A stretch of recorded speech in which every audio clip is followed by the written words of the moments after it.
we are opposed around the world by a monolithic and ruthless conspiracy that relies primarily on covert means, on infiltration instead of invasion, on intimidation instead of free choice, on guerrillas by night instead of armies by day.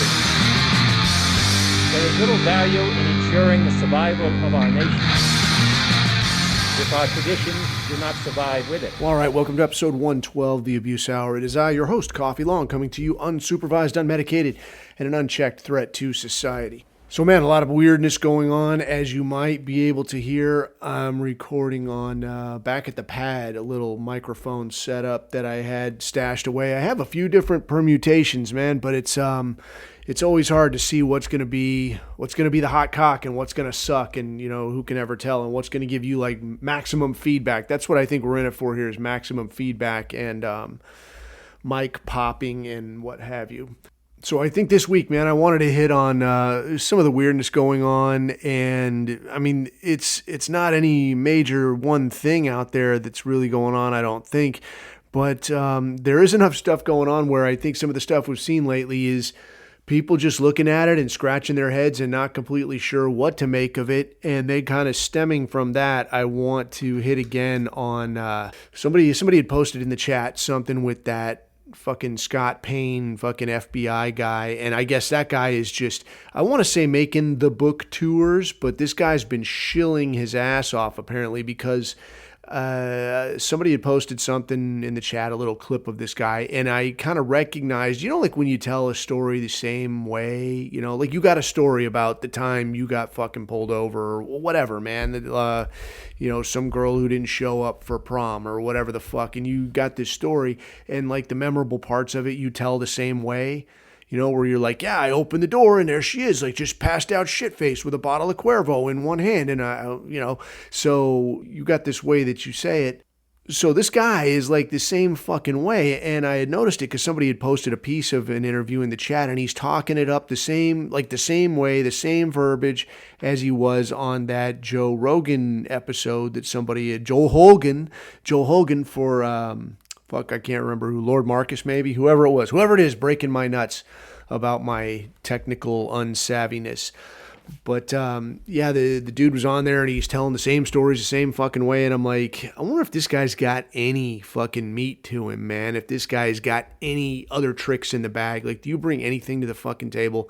And there was. I want to save it, man. I want to hang on to it and savor it. It's a little bit funny. It's a little bit on the pathetic side, but it is a little bit revealing, and it's, well, I'll tell you, man. I'll tell you when we get to it. So straight away, some of this shit going on is, here's a classic piece of work. Trump, you're President Trump that we all hopped up and down and wore red hats for, has named Chabad Rabbi Yehuda Kaplan as the State Department's special envoy to monitor and combat anti-Semitism. So let's take a look at this fucking asshole. So I don't know anything about this guy specifically. I mean, if it's like if you went down the rabbit hole on the guy, no doubt there's something shady, and he's obviously, there's no question this guy's going to be one person removed from a convicted pedophile. I have no doubt. But he is a Chabad guy, Chabad Lubavitch. So this is your ultra-Zionist, ultra-pro-Israel people that are going to push unabashedly in your government, in your country. They're going to walk in here and they're going to push their asses off to get their interests out there in front at your direct expense. So, yeah, sorry, Goy, there's not quite enough money to help you out, help you with, help your kids not get stabbed at fucking school or something, right? That's not what we do here. We need to focus on this. Focus on anti-Semitism. So to kind of, how can you say, draw a little or put a little light on this, it bears repeating that the Jewish population in the U.S. is 2% or less. That's a very fucking small percentage of this country. Now compare that to something like, say, Hispanics, right? So you've got all different variety of Hispanics in this country. You've got the primarily Mexico Hispanics that are, I want to say it's 50-something% in California, definitely the majority. You've got your, I don't know, what do you call it, like Ranchero type Hispanics in Texas. You've got all your different flavors of Hispanics throughout places like Florida, right? Like Cubans and Puerto Ricans and what have you. And then all the way up to New York, where most of Puerto Rico actually lives. So you've got all these different flavors of Hispanics, and to varying degrees, they may rub people the wrong way. So you go to a place like Texas, and I was actually down in Texas, this was maybe a couple of years ago now, and I was at a city near the border, and one of the dudes I had talked to there, this guy ran some kind of a ranch, right? Like a fucking cattle ranch or whatever you run in Texas. I'm not from fucking Texas. What can I do? But I talked to this guy who runs a cattle ranch, and he's what can you say, Mexican. And he's like, well, I'm Texan. Because as it plays out, this guy's family had been ranching. Check this shit out. This guy's family had been ranching in Texas in that area for like 500 fucking years. He's like, yeah, no, we have a very, very long history. My family specifically, we've been in this area like 500 years. I'm like, shit, really? I was like, well, fuck, that's cool. So like, am I American? Am I Mexican? He's like, dude, I'm Texan. I'm like, all right, knock yourself out, man. It's hard to argue with that. And again, I think this is a spot to reiterate the idea that like, I recognize a cultural difference between him, how he rolls, and me, how I roll. And honestly, coming from California, you know, you actually learn kind of the pantomime of the Mexico-California Mexican, you know, because it's a very different flavor than your, you know, whatever, Texas Ranchero type Mexican with the hat and the boots and that whole fucking thing. It's, you know, you could say they're like Hispanic, okay, whatever, but if you ever interact with them, they're very different people. So in that sense, I'd say like, yeah, I don't want to live next door to you. I'd probably rather live next door to this guy than, you know, the California version of Mexican. But even if I don't especially want to, you know, hey, how you doing today? I don't want to be brothers with this guy. He's not going to fucking bother me as much as your other varieties. Same way though, I don't got to fucking outrightly like, you motherfucker, I don't got to hate the guy. And I don't got to say like, you mooch son of a bitch. Like, no, you've been doing your thing a long time. I'm not going to fucking hassle. You're not hassling me. I'm not going to hassle you. But I can still recognize differences and appreciate differences. And that's fine. And to me, if people want to talk about diversity, that is what fucking diversity is. Yeah, you're not like me. I'm not like you. I'm not going to fucking try to push the way I do shit onto you. And I expect, you know, the same out of you. I don't expect you coming to me with like, oh, that don't be how we do shit and shit up in here. So kind of circling back to the idea of like, yeah, there's a lot of different varieties of Hispanic in this country. You know, you could almost expect that you would see something like, well, yeah, we need to have and here too. I guess as far as I understand it, you could say Hispanic in terms of directly descended from something like people from Spain, right? As opposed to like what Latino, I don't know if this is like just any version of Indio pyramid building type person that's, you know, happens to have resided in South or Central America or having roots therein, whatever the fuck, right? So I don't know, you know, how those people like to be referred to. I don't especially give a shit. I'm just saying I don't know. But, you know, if you were going to see some kind of a, you know, we have to have an awareness kind of thing, if you were going to go for that, maybe that would be a place to start. That like, yeah, most of Puerto Rico lives in New York. Most of Guatemala lives in this country. A lot of Cubans live in Florida. And they're going to actually be a whole lot less welfare favorable than say, than probably Guatemalans in New York, right? Because they want that free shit. Mexicans in California, they want that free shit. They'll work their fucking asses off for nickels. Not saying that it makes it okay for them to be here. Just talking about general state of things, right? So if you were going to push for some kind of, oh, we need to have like, you know, people get fed up with these or they're going to blame them or dislike them or some shit. Well, we should spend tax dollars. I'm making sure that doesn't happen. That would theoretically make sense, right? Because they're a huge fucking percentage of the population here and in a lot of places, an actual majority. I don't know if you've been to San Antonio, Texas. I was there a good long time ago. I spent more than my fair share of time there. And I actually went back there, I want to say less than 10 years ago. I went through there and I was like, what the fuck is this? Sort of makes it feel sort of pointless with the whole Alamo thing, right? Like you're going to fight and die so that what, later on there could be a taco stand across the street? Like what's the fucking point here? What the fuck's going on? But now looking at where do we spend tax dollars? to make sure we could all just get along. Not even make sure that we get along, to make sure you just keep your fucking mouth shut. Where are we going to spend those tax dollars? Oh, well, we're going to focus that on anti-Semitism. Well, fucking why? You're only 2% of the country. You have more resources than anybody else. You're most likely to be a dual citizen. You're the most overrepresented demographic among millionaires and billionaires. Why the fuck do you need special taxpayer-funded representation and for all these people to look out for your interests? Pretty much everybody already knows. Right? If you go out there and you're going to talk shit to some guy and, whatever, you're in a bar and you're fucked up and this guy's I fucking you and you're I fucking him and like that son of a bitch. And now we're just going to fight for no fucking reason. But now you look and he's got his little Star of David hanging around his neck and there. He's like, oh, you sure you want to fight with me? Is that what you want? You want to end up with a hate crime charge? Is that what you want? You're going to think twice, aren't you? You're going to think twice because everybody already fucking knows. These people get treated different. These people get treated special.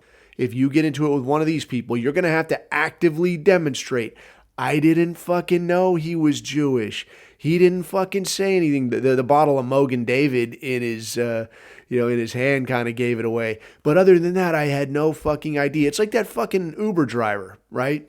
You seen that Uber driver that was good on him videoing, as he's dropping off this family of grabblers and drops them. Or no, he wasn't dropping them off. He was picking them up. He's picking them up and they're trying to wedge one more person in there. He's like, sir, I don't have space. I can't take you. I don't have seatbelts. It's a law. I can't fucking put you in here. I'll lose this job. And he's like, oh, what was that? Did you say you can't take me because I'm a Jew? Is that what you said? He's like, I didn't say that. I didn't say that. I'm leaving. Okay, I can't. Oh, well, I'm going to report you. I'm going to say that you can't take me just because you're a Jew. And he says, dude, I can't take you because you have too many people and I can call you another car. We can call another car. We can convoy. No, you said that it was because I was Jewish. He's like, you know what, I'm out of here. But luckily the guy had the thing videotaped, but everybody knows. They're like, you can't say shit to these people. You can't look at them crooked. And yet, here we got this shit that like, oh, we're going to monitor and combat anti-Semitism. If you see that there's 2% of the population that just consistently pisses people off, you're overrepresented among people who get good deals. You're overrepresented among people who cause problems. Maybe if you want people to stop being pissed at you, maybe stop doing the shit that you do. How do people even know it's fucking you? I remember thinking when I was a little kid, this, like, if you were in Germany, back when in the day when you're being pitched this idea that like, yeah, for, no reason at all one day, people just like, let's go and find these fuckers.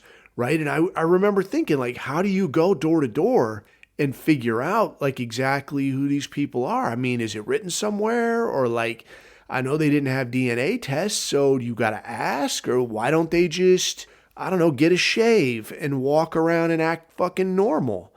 Why don't you do that? They never fucking know. Who the fuck would know? And now you see it's like, well, they can't help themselves. They cannot fucking help themselves. And it reminds me of that... who was that guy? Sam Bankman-Fried, that deal with that Bitcoin, that crypto exchange.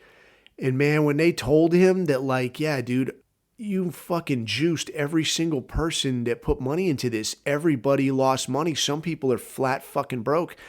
And a look on this guy's face that was like, hey, like you cannot help yourself. It's like an addiction. It's like an irrational, uncontrollable urge.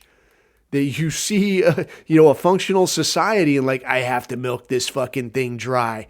Like, dude, you're going to piss people off. People have not fucking forgotten the shit that you've pulled. They're starting to write shit down, right? People are fucking remembering, I cannot help myself, Goy. I need to extract interest.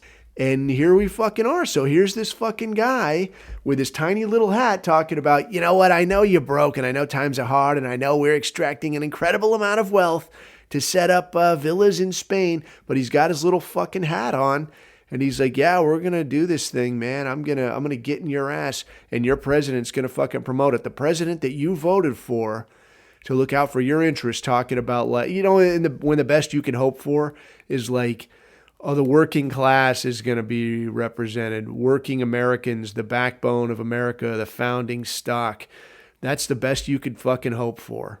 Because, you're going to imagine in your mind that means somehow, oh, he's secretly talking about white people. He just can't say it because the Dems will cancel him. Dude, you're the fucking president, man. And I'll tell you, after working, in some scenes, like you start to get it into your head that like there are a fuck ton of layers between, even if you're working like a national level program, right? Because I worked on some shit that was like reading national level, and it was like there are a lot of fucking layers between you and that guy that's saying, yeah, go ahead and do this thing. So like when somebody says like, whether it's like Obama going to get fucking bin Laden or some kind of shit, which for my money was horsecock anyway, another time. Anyway, so even if it's something like that, it's not Obama that's looking at the documents, that's, watching the video painstakingly and comparing it to notes and comparing it to other photographs and analyzing radio traffic. And like, I think, my spidey sense is telling me this is probably the guy. Let's take a look at the latest. Is the guy still on target, or where are we at here? He ain't fucking doing that. He's got guys that report to him, these generals and admirals and what have you. And those generals and admirals and whatnot have colonels and all kinds of people that are getting reports from people who are getting information and analyzing it and putting it together into a comprehensive product. And that stuff is coming from some nug on the ground, and that stuff is coming from somebody whose bright idea it was to put this together. So it's all of this shit, and then it's getting filtered up here, and it's this guy making the fucking decision like, yeah, okay, let's fucking go with this. So when I look at a situation like this fucking rabbi bullshit, man, I got to look at this and say like this fucking system is infected all the way from the fucking grassroots level. These motherfuckers have their hooks in everywhere. They have their hooks in from your man on the ground saying, yeah, these people, they're kind of fucking pissed. They have their hooks in to saying like, okay, when we start presenting this in DC, what's the data we need to focus on? What's the information that matters? And when that gets filtered up to the person that's going to walk into the room with the president and say, hey, this 2% of the population feels really short-dicked. They feel like they need something special. We need to stand up an entire task force to combat people not liking them. And then this fucking guy says, okay, let's do it. I mean, how do you fucking look at this and go, well, I think just the next time what we need to do is we need to get one of our guys in there. We need to get one of our guys on the ticket, and we need to start talking about, how do we start making changes? Like, dude, I don't think it works like that, dude. I don't know that it works that way. I don't think it fucking is going to happen. It's for my money. And hey, again, I'll come to why I'm caveating this later on, but I hope I'm fucking wrong. I hope I'm totally fucking wrong. Like, look, Coffee, see, all we had to do was just vote a little harder. See, we just had to get the right place, the right people in the right spot. We just had to shine a little light on some of the shenanigans, and we had to get this Doge situation, defunding some of this bullshit, and everything was going to work out. See, everything's fine. Okay, I will believe it. I'll believe it when I fucking see it. Because right now, I don't fucking believe it. And quite honestly, I think that the American populace is either one, being smokescreened with simply too much shit to filter through, or two, just too stupid to fucking grasp it, or quite possibly three, that you have been worked. Well, not you so much if you're listening to this, but the average Joe has been worked so hard since he was a child that he has to look at this and say, man, I don't know which way is up. I don't know what to believe. I don't know what is a lie. I can't make heads or fucking tails of this. And what kind of brought this to my attention was this guy, what the fuck was this guy's name? Like, I want to say Khalil Muhammad. This guy was a student at, I think it was Columbia, high-end school in New York. And again, I think that was the guy's name, and that's where he was. In any case, the guy was here bunny ears legally. The guy got caught making statements in public that he had an issue with Israel and that to some degree or other he supported Hamas's action against Israel. Okay. I'll caveat this, man. I will say that, like, I don't think he should be. I want to live in a country where a person like this is actively excluded. I don't like the idea of, there's not a place. Like, if I had ever applied to Columbia, I would have probably not got in. Like, I could have good grades, I could have whatever, but bottom line, you're a fucking white dude. You're not going to play ball, so you can go fuck yourself. I do not want you here. This dude can get in, though. Chinese kids can get in. Jewish kids can definitely get in. Me, I would never fucking get in. So I don't like the idea of people like this ever having anything or doing anything in our country, especially when it's going to push some white kid out of the way. Like, your kid can't go to school because this kid's going. Well, how come what? No spots? No, what? My kid's not smart enough? Oh, he is. It's just that, fuck you. That's all. So that's where I'm at on that. With that said, all right, and I've mentioned this before, but I think it bears repeating from a different angle. You have to ask yourself, well, so what then, according to the rules that are on paper right now, the rules that, hey, I don't like, but they're your fucking rules. The rules that are there right now, this guy didn't do anything wrong. This guy is here legally. This guy is here doing what he said he was doing. He's not here running his uncle's gas station. He's not here selling weed or what the fuck ever. This guy is here going to school doing what he said he was going to do. The only problem here is that he said something that you don't like. Did he riot in the street? No. Was he someplace, unlawfully assembled? Was he outside some senator's house raising a ruckus at 2 a.m.? Not that I'm aware of. Was he destroying property? Did he peacefully protest with a little flames included? Did he fiery but mostly peaceful protest or some kind of shit? No, not so far as I'm aware. So far as I'm aware, all the guy did was make a statement in public that he supported what Hamas was doing against Israel. And now, as I'm seeing today, some Supreme Court or other, I don't know if it was the federal Supreme Court or just a state Supreme Court or exactly what, but some court has ruled that, Trump administration can remove this guy. So again, this is from all the way at the grassroots level where somebody could have just said, dude, the feds don't need to hear about this. This doesn't need to be escalated. We don't like what you're saying, or you're a visitor. Maybe don't be an asshole. Just go back to fucking class, guy. It could have been stopped at that. Even if he didn't want to, can you really stop him according to the laws that are there now?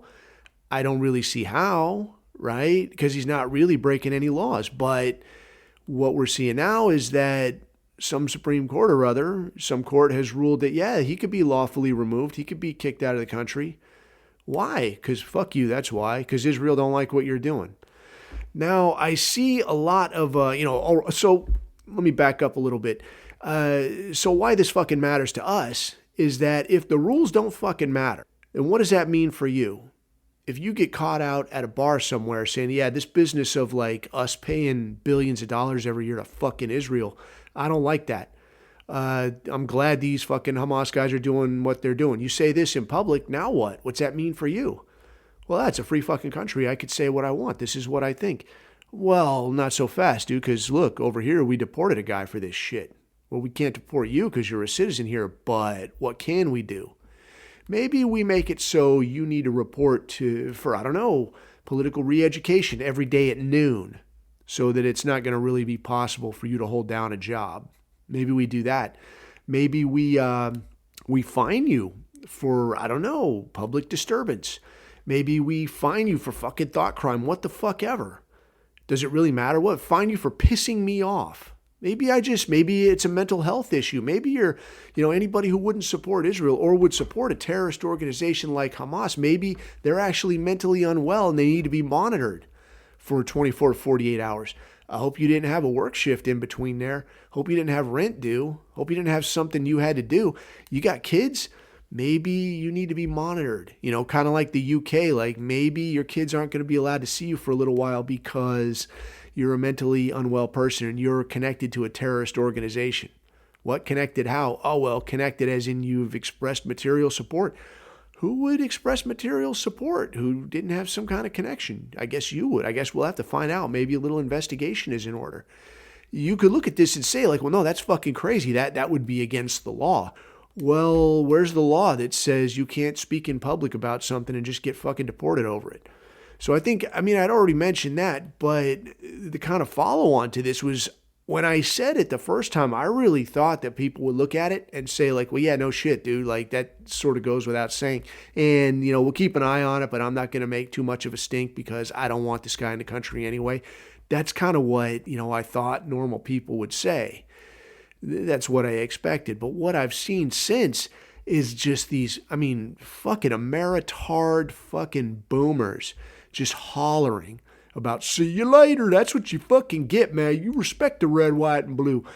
And I'm like, dude, do you not see the fucking writing on the wall, Holmes? Do you not fucking see what this means for you? Like, what does it mean when they don't like what you're saying? Oh, man, but I'm a citizen, bro, and that would be against. I got fucking Constitution, bro.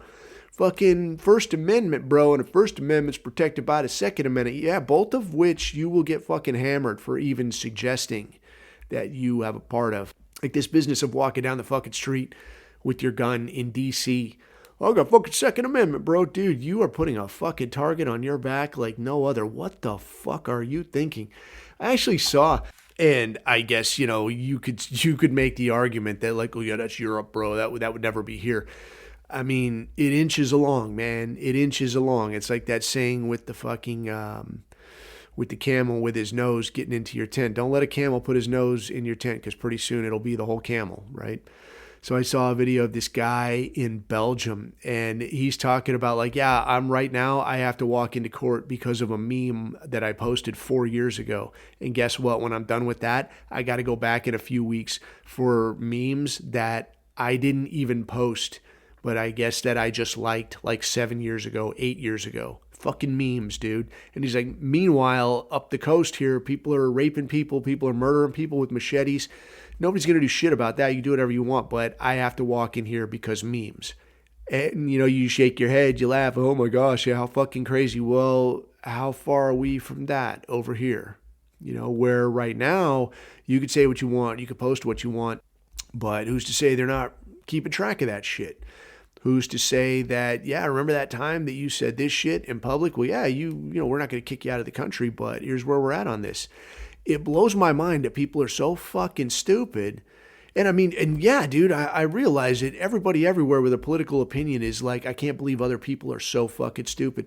Yeah, I will say that in this case. Usually I would decline to say that, I think, because, people got their perspectives. They got their little things they're focused on. They've got what they've always been told. Maybe they don't know any better.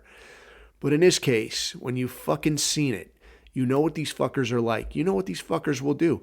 It would take 5 fucking minutes and look historically. The people who control this country, look at how they've dealt with opposition in the past. Look what they've done in Eastern Europe. Look at the kind of shit they helped stand up in China and Southeast Asia, in countries that leaned communist. Look how hard they come at you. Look how fast they'll just shoot you in the fucking head and disappear your ass. You know they'll do this shit. So what do you fucking think? You think they just stopped? You think they just like, yeah, that's actually not nice. Maybe we shouldn't do that. Fuck no, they're going to do that. They're going to do that every fucking time. So your question has to be then, looking at this is not what the fuck is this about, or not, fuck you, Muslim, get the fuck out of my country. Your question needs to be like, all right, dude, where's my fucking line in the sand going to be? Because if you don't have one, man, as we've seen, if you don't have some kind of line in the sand, guaranteed they're going to be fucking coming for you at some point. You see the precedent getting set in England and the UK, France, Europe, the whole fucking deal. You see the precedent being set where you're not allowed to say a fucking word about these people. Well, somebody got raped. Oh, that's unfortunate. They were raped by who? Teens, unfamiliar people, fellow commuters. But you can't say dirty immigrant Muslim types. You can't say this shit. If you say this, then that's your ass. And how far are we behind that? Not too fucking far. So looking at the situation, I could see where if somebody was unwilling to unwind some of the shit that they had believed their entire life, was unwilling to walk back and question some of the things that you've heard since you were a child, that like, these are good guys, these are always little victims, they never do anything. These people over here, they're just like you. If you were unwilling to walk that back, how fucking confusing would the world be, man? It would have to be fucking baffling. I just saw this other story that a Russian court had just approved seizure of, I think it was $295 million in JP Morgan Chase assets. So, looking at something like that where you see your Trump talking about, yeah, we're going to have talks. We're going to have talks with Putin. I'm going to get in there with Putin. We're going to straighten things out. And then you start to actually see something that more or less resembles progress on this Ukraine thing. But then you see something like this, like you got to scratch your head and like, dude, the world is so confusing to me. I don't understand which way is up. Who's the bad guys? Who's the good guys? What am I supposed to think here? And at the end of the day, they're going to be able to just come to you and say, like, it don't matter. Give me your shit. Hand over your daughter. Hand over your son. You're going to fight for Israel. And you'll just say, okay, because I don't know what the fuck else to think here. I don't know what the fuck to make of this. And a prime example of that, I think, is what I wanted to hit on, I guess, more or less kind of hard this week. I wanted to revisit this Scott Payne guy, this guy that wrote this book, Pale Horse. And if you didn't listen to the last one or you aren't familiar or not sure what I'm talking about, this guy, Scott Payne, was a former FBI, I guess, undercover operator type. And this guy had infiltrated the Outlaws Motorcycle Club, which I guess is a Northeast type of a gig. I want to say like Chicago to, Northeast. Imagine fucking riding a motorcycle all the time out there. I'd be pissy too, man. What that would suck. Anyway, so this guy penetrated this organization, wrote a book about it, as so many of these guys do. And then I guess he had some other issues where he penetrated some, and according to him, like says he penetrated numerous white nationalist organizations and chat rooms and such. But the only one that he really spoke about was the base. / Adam Waffen, which I wish I had specifics on it because I remember hearing about it when it happened, but I don't have the specifics in front of me. If somebody's got it, man, please post it up. But this, I guess, was heavily infiltrated, and not just by this guy. Like, this thing was honeypotted as fuck, like an absolute fed product. Like, this thing was designed to suck you in and, hey, let's do some stupid shit. And not really, I guess, to suck in ideological people. More like to suck in just disgruntled dipshits. But more on that later. So I had, like I said, somebody had sent me this guy, this Scott Payne guy, being interviewed on Joe Rogan. And I listened to the whole thing because I was like, what's this guy's fucking deal, And some of it was, it's kind of corny and it's kind of, I don't know, dude. Like, yeah, I'll listen to, you send me a fucking podcast and I'll listen to like, there I was, bro, about to get fucking killed, bro. I'm like, yeah, I'll listen to this. What's going on? But I listened to this whole fucking thing. And by the end of it, like the takeaway for me was like, I don't completely know if this guy is telling a true story in any direction. Like whole chunks of this, to me, sound made the fuck up. As with a lot of these FBI, there I was amongst the gangsters cutting it real smooth, right? It's always this deal of like, oh, no, I never pimped them to go do this shit or that shit, or no, I ran everything real fucking clean, and oh, I just walked between the raindrops, bro, and they're like, I don't know, passing fucking whatever drug of choice around, like, yeah, we're going to do this shit, we're going to get fucked up, we're going to go fight these fucking guys.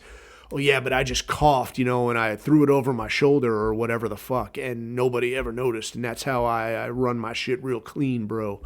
And like, yeah, okay, guy, I'm not completely buying it, but these stories are rife with this shit. And I remember a good few years back, there was, I had read one of these accounts called Out Bad, and it was, I can't remember which angle it had been written from. I want to say it was written by a club guy, somebody that was in the Mongols, and he had written this thing about this, I want to say Fed of some variety, that had tried to penetrate their club and had gotten in pretty far, but just some of the shady shit that they would pull. And this guy was talking about like, it's fucked up. Like in retrospect, I guess the way it worked out was that they kind of figured out who it was and they were like, hey, you're fucking out. Get the fuck out of here. Don't come around no more. But the way that this guy was talking was that, look at the fucking tapes, even going to trial, like look at the shit that they're bringing in here. It's this fucking guy. Like everybody else in the room is like fucked up or just trying to hang out or get drunk. And it's this fucking guy talking about like, hey, we should fuck those guys up, man. Somebody should fucking do something, man. Like, bro, I bet, I know this guy. If we could come up with like some stolen whatever the fuck, I know this guy that could move it. And these guys are trying to hang the fuck out, but this guy's got, he's got a quota to make. Like, he's got to make this funding justified. And, he wants that fucking promotion or whatever the fuck he's bucking for. So he's in there shilling, dude. And like, come on, come on, come on. And he's like, look, you can see the fucking tape. It's right fucking here. Look, there's a guy right there. And he's got stills of it. This guy's sitting on the couch. He's all fucked up. That guy's passed out. He's not going anywhere. And this guy's the one up and around. And when I read accounts like that, and you could say like, yeah, this guy's got his version. The other guy's got his version. And maybe the truth is somewhere in between. Well, who's fucking out here on the nationwide book tour, right? Who's out here shilling this thing? So this guy, circling back, to this Scott Payne situation. I'll say I don't know the guy, never met the guy. Listening to a couple of his interviews, I listened to 2 full podcasts of what this guy was putting out, one short piece that somebody had put up, and then I had started trying to listen to his book because his book is free on Spotify. So obviously not doing real fucking well, right? Because like, yeah, buy my book, buy my book. Fuck, nobody's buying my book. Here, just listen to it for free, man. And then maybe he's going to write another one, probably going to write another one later on. What I found was initially interesting, I guess. Well, I started listening to this book, and I'll tell you why I think it's free, because it's basically unlistenable. It's pretty much every, I don't know, I want to say like just canned broke dick phrase that's like, dude, like just talk like a normal fucking person, man. And I'll tell you, I mean, I ain't spoiling anything by telling you this shit. Like this guy's deal was like his first undercover, here, I'll be him. My first undercover job was when I was still in high school. I had done some silly shit in my time, and I had been called into the vice principal's office, who showed me a video of me fucking around. Instead of yelling at me like I thought he would, we both just laughed at how silly I was, and I realized my error of my fucking ways or whatever, and this kind of shit. So this bullshit goes on where now the vice principal, well, the deal was this guy was in a talent show, allegedly with like shitty high school band, and he's grabbing his crotch. So he gets called into the vice principal's office. He shows him a video of it. They both just laugh. And then the vice principal says, somebody actually spray painted some shit on my house. And I guess he was, I can't remember what he was. I want to say he was a black dude. Somebody spray painted some racial shit on my house. And I think it was like egged his house or TP'd his house or some shit. And I wonder if you could ask around, and if you see anything, maybe let me know. This is this guy's fucking story. This is what he says. So, I mean, I didn't fuck around too much in high school. I did end up in a vice principal's office once or twice for low-level fucking around shit. Nothing major. But thinking back to my thought process as a kid, and then this guy's thought process as, an adult, I'm having trouble picturing a scenario where you're in here to get your ass chewed, you're in here to get straightened out, and the next thing you know, this guy's asking you to go and go and find out who did this dastardly deed. I'm going to say I don't completely believe you. I'm going to say maybe you were pals with him before, you were kind of a kiss ass, you did something silly, he called you in here and you guys laughed about it, haha, and then this came up because you were already friends. Or if the guy thought you were enough of a fuck up, which it doesn't sound like you were, he would have asked, like, you didn't have anything to do with this shit that went on in my house, did you? No, man. But I'll let you know if I hear something. And then this guy promptly goes out, beating the bushes, figuring out for fucking nothing, right? Just takes it on himself. I'll go out here, keep my ears open at parties, kind of float in and out of different social groups and see if I could figure out who is behind this. So now his story, again, his story here, without this guy ever saying, yeah, I did that, he just happens to notice that every time this thing comes up, there's one kid that kind of looks away, doesn't say nothing, and clams up. I bet it was him. So this guy goes back and is like, yeah, it was this fucking guy. That was my first job. That was my first job as an undercover, and I guess he just saw potential in me that I hadn't seen yet myself. So I could kind of see where, like, yeah, dude, nobody's paying money for this book because this sounds like fucking horsecock. This sounds like some absolute bullshit where you're making up a kind of a fucking sugar-coated version of you basically just being a fucking narc, where people are being cool to you and you're just kind of like, yeah, dude, let me see what I can get you on. So this guy goes on to talk about his experience with the biker clubs and this shit, and then he talks about his experience with white nationalist groups, or what he calls white supremacist groups. And kind of the stepping off point for me, I guess, is that this dude, I mean, I could see a video of him, but that doesn't always help me too much. But that this dude is actually appears to be a pretty big fucking guy. So the way he's talking, he's like 6'3", 6'4", goes about 250, 260. So this is a big motherfucker. And he's not a fat guy, right? Because if he was like just a dumpy, like obese guy, you could be like, well, what fucking ever, okay, you're obese, congratulations. But he's a pretty thick dude and jacked and fucking lifts and this kind of thing. Along with, I guess he's probably been a bigger kid his whole life and probably pretty thick. So he's grown up with a good deal of confidence, where this guy has no problem, like just rolling up and making friends. And I think at this point, you kind of have to take an appreciation for the fact that even though there are, in our society now, there are laws in place that you don't just go up and crack somebody in the head and take what you want, right?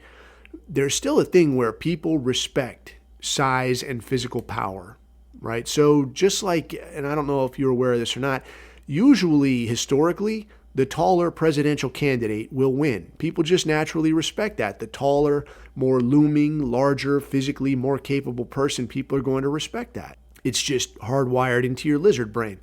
So this guy, basically, this guy is probably, I'm guessing, just kind of sailed through life, right? He's the big dude. He's the kind of jack dude. He's the I'll describe myself. I'm just kind of happy-go-lucky. I'm happy to talk to everybody. That's how this guy fucking talks about himself. The situation here is now these biker dudes see him, and granted, yeah, these are criminal organizations largely and for the most part. My interaction with them was the top level 1% clubs. These are by and large criminally focused organizations where they were criminally focused on moving guns, drugs, stolen property, trafficked persons, this kind of thing. In Canada, I heard about some stuff because I did some work up there, and I had talked to a guy that owned a restaurant where this guy was getting outright extorted, straight protection racket.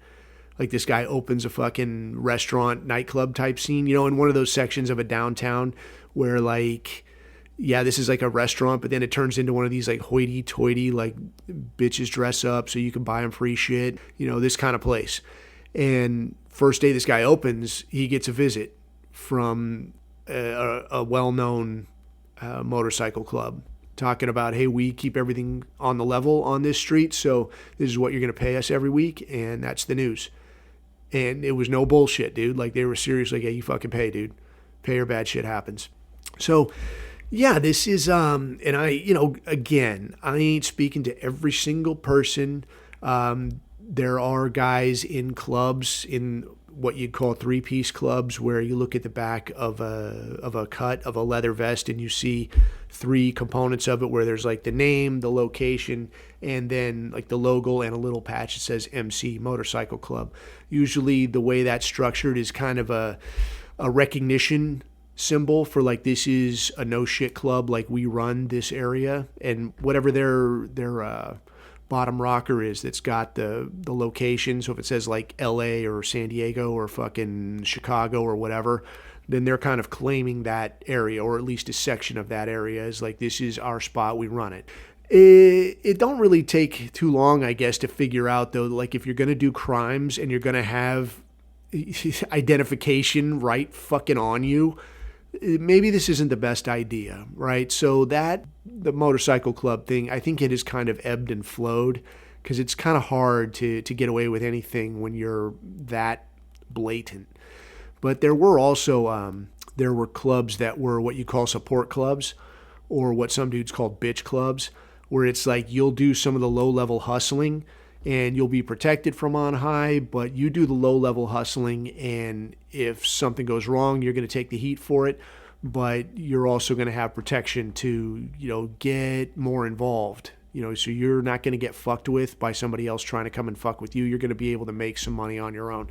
So this is a structure that you'd see through criminal organizations throughout the world. This is something that we saw in Southeast Asia where the kidnap for ransom thing was pretty big, where lower level organizations would kidnap and then pass the person up or pass some of the money up. And then if it got fucking weird, that lower level organization would take the hit.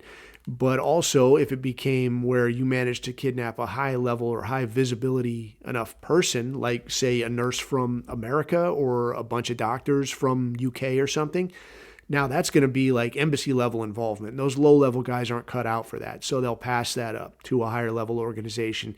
And now you're going to get a shit ton of money. You're going to get a cut of it. Like if it had gone wrong, you would have fucking hung. But it didn't go wrong. You pass these people off. That high level organization is going to give you a bunch of money. They're going to negotiate with the embassy and everybody's going to get paid.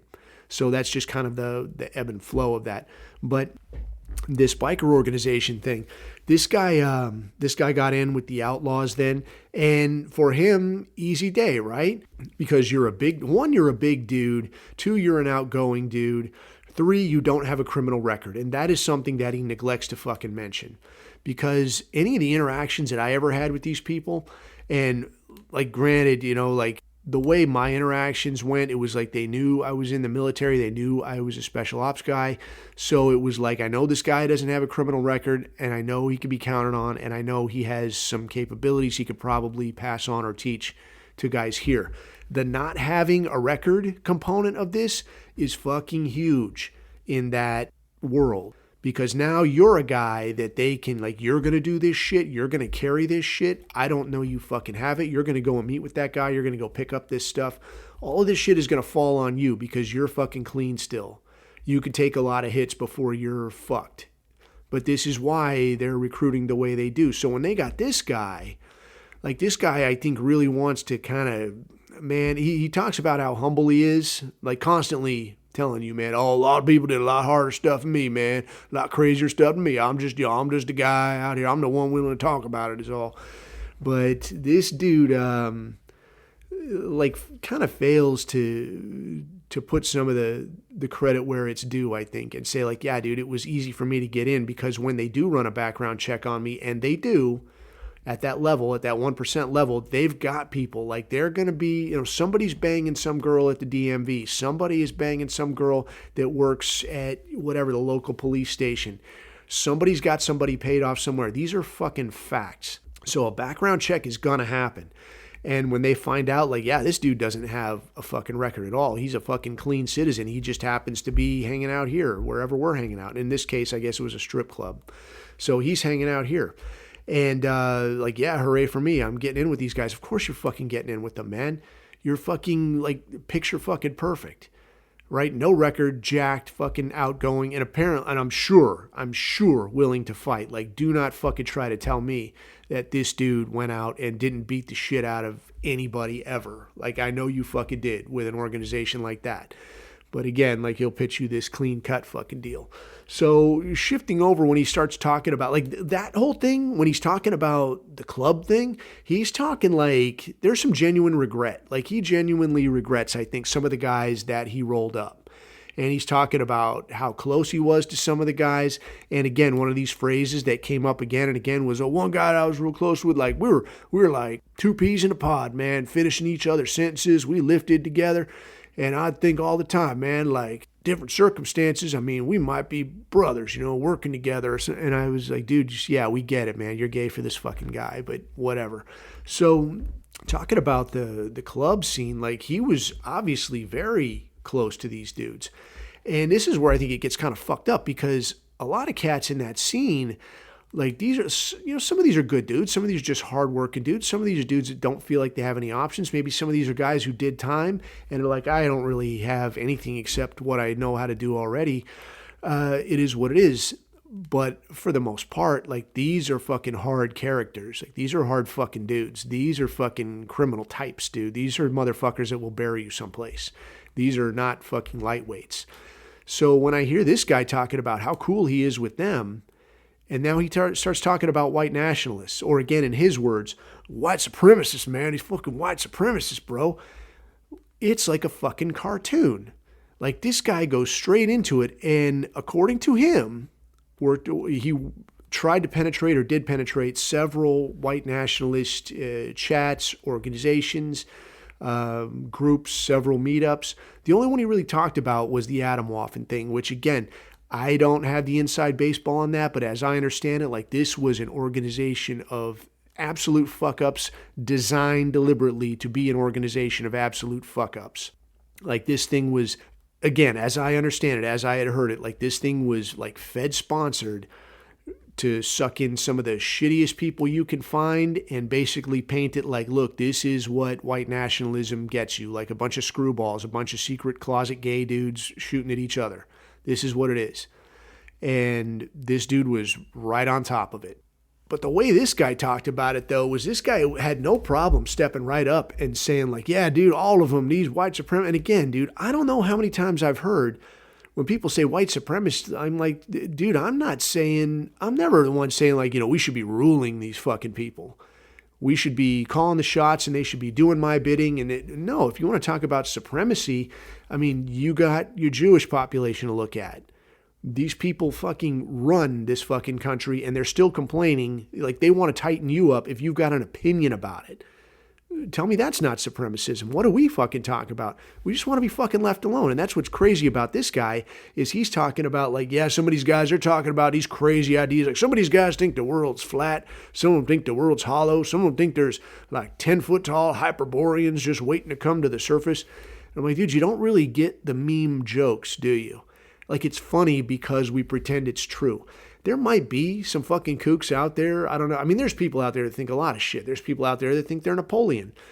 And maybe there's people that think the world actually is flat. But the gags I've seen has only ever been like, it's funny because you're pushing it and somebody like questions you on it. Like, you really think that? Now it becomes funny because now you're saying, yeah, dude, totally. Don't you fucking get it? Now it's fucking hilarious, but the joke's on you, dickhead, because you're the one that's not getting the joke. That's why joke is, right? Because ball is bigger than puck. So this guy's running on like some of these guys think this shit, but at the end of the day, man, like here's the thing is that they're just frustrated because, well, you know what an incel is? And I'm like, you got to be fucking shitting me. So the takeaway in all is you got these people over here, these criminals, and you're like, yeah, we could have been like brothers, man. Like I was really close to a lot of these guys. And these people are hardened fucking criminals that have done rotten shit to otherwise decent people. These are facts, all right? And over here, on the other side, you've got white nationalists who, yeah, are there screwballs? Are there incels? Are there fuck-ups? Yeah, just like in any organization. You go walk down to fucking any office building. Hey, are there some cool guys in here? Yeah. There's some hot girls in here? Maybe, yeah. There's some incels in here? Almost certainly, yeah. Does that mean this whole organization is fucked up? No. But this guy, yeah, you got white nationalists. Now, what are these people talking about? According to him, they had, besides flat earth and this kind of shit, they're talking about like, yeah, maybe we stand up our own like autonomous, or they want to move away, live by them, just live separate. And they're talking about places, one guy's talking about Michigan, some guy's talking about West Virginia or something. And I'm like, okay, so tell me how this fucking jives, dude. You want to be supreme and you want to rule over everybody, and yet you want to move the fuck away and be left alone.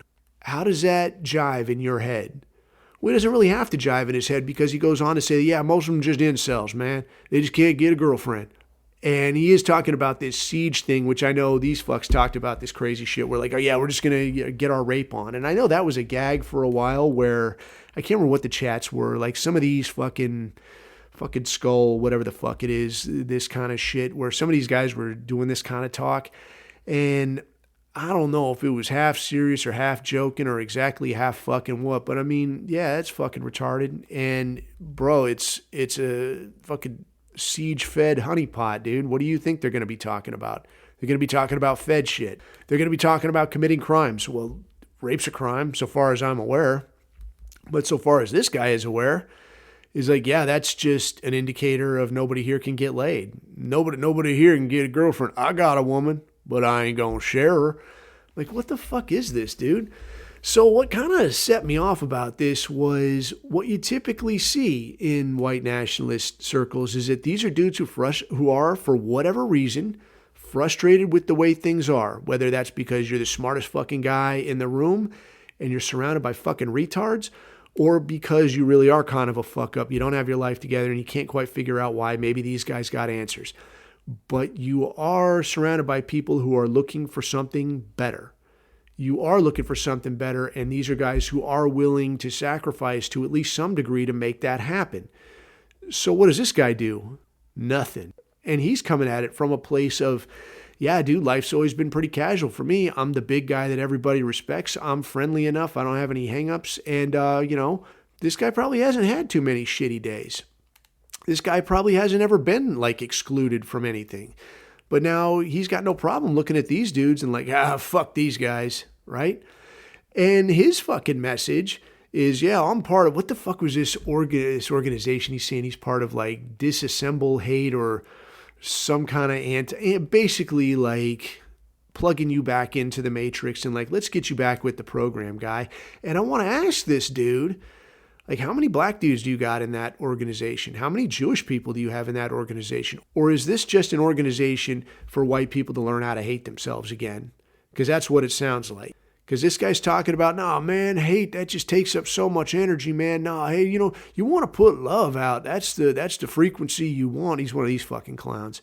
You put love out there, man, and that's what I'm about, man. And I say, put out love. Put away the hate, man. Discontinue the hate. And that's how we all got to move towards the middle. The extreme left or extreme right, that ain't where it's at. We all got to move towards the middle or we ain't going to make it. And I'm like, okay, dude, yeah, in a perfect world where I could say, yeah, you Mexican dude, I don't got a problem. You stay away from me. I'm going to stay away from you. Everything's everything. Hey, soul brother like no other, stay away from me. I'm going to stay away from you. But the people who were killing each other en masse, the people who are bleeding this country dry, the people who will look right at you and say, whatever you have, you owe to me. Your kid shouldn't get to go to college. You shouldn't get this job. You shouldn't get this promotion. I should. Why? Because fuck you. That's why. Because you're white and I'm not. What do you say to those people? Do you say anything to those people? No, it doesn't sound like he does. So to that extent, man, I hear something like this and I'm like, this guy's full of fucking shit, dude. But what I think this draws more attention to is the fact that, like, if you're listening to this and you look at these situations and you've done anything to be part of any kind of a group that's like, yeah, I might catch heat for this. I might get in trouble if I get doxxed. I might have issues at work. My folks might get pissed at me. If you fit into any of those categories, so long as you're a person that's looking at this saying, how can I make society around me function better? How can I be the kind of man that is more attractive to women? What can I do? You're looking for what can I fucking do? Then you're the right kind of fucking person, because this kind of dude, this kind of guy has always had approval from the machine. This guy does the machine's bidding.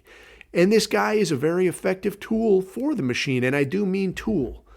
But this guy is every bit the fucking machine. This guy is more than willing to say, hey, you shouldn't have any kind of an identity. You shouldn't have any kind of a history that you're proud of. You should just figure out a way to get along with these people who will, as you have seen, stab your kid in the heart at a fucking high school athletic event and then try to say it's self-defense. So for my money, you look at a guy like this, stand up fucking straight, man. Stand up fucking tall, because this guy, compared to you, is a fucking coward. All right. And I don't use that word lightly, dude. Where I come from, these are fucking fighting words. Like, you call somebody a coward, like, you better fucking mean it. This guy, full fucking backing of the federal government. Oh, and which also reminded me, this guy did make mention, and he probably got his dick slapped at some point for mentioning this. I ain't going to read all the way through his book and find out for sure. But this guy did mention that he's looking at people in these chat rooms. He's talking to these people in these white supremacist organizations, and he's staying in contact with his worldwide investigative partners. These are his words, worldwide investigative partners. What he's talking about there is he talks to you, he talks to me, whatever. He talks to Coffee Long. Who the fuck's Coffee Long? I'm looking at this chat. It doesn't really look like he's up to anything. Let me contact UK. Let me contact people in the EU. Let me contact people around the world. Let me contact, people keeping an eye on National Socialists in Mexico, because they have that shit. Let me see what these people say. Anybody here know Coffee Long? Because if they do, say somebody in, let's say hypothetically, UK, if I had been in touch with, who is that, National Front, this kind of shit in UK. In the UK, that's designated as a terrorist organization.